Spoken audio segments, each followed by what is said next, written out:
kamote ka, ito share lang, I mean wala sa aksidente to. Sarap pag racetrack kung ano, kung kamote ka, alam mo yun, yung parang tulin mo sa daan, ano, kamote ka sa daan, yan.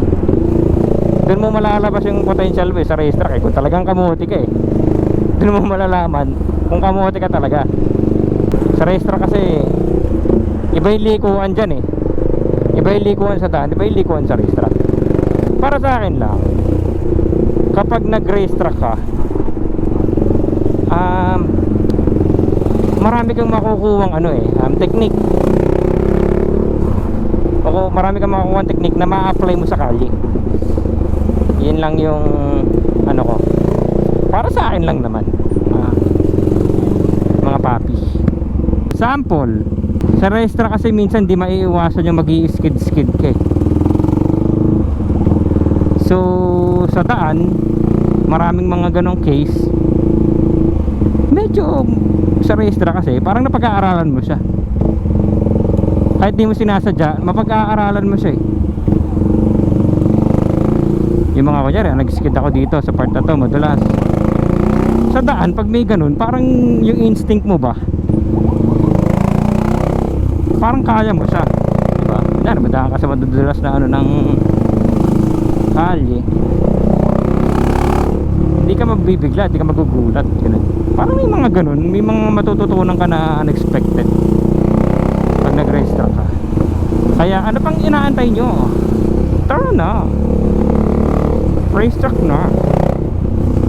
So yun, safe siya, ang racetrack, safe yan. May mga minsan human error na sa sobrang bilis mo na makakalimutan mo mag downshift, yung mga ganun, mabibigla ka ng preno, mag-slide ka eh. Pero masasemplang ka sa loob ng racetrack. Kumbaga kahit pa paano mas safe siya kung ma-aksidente ka sa kalye. Kung gagamitin mo yung kamote mo sa kalye at ma-aksidente ka, worst.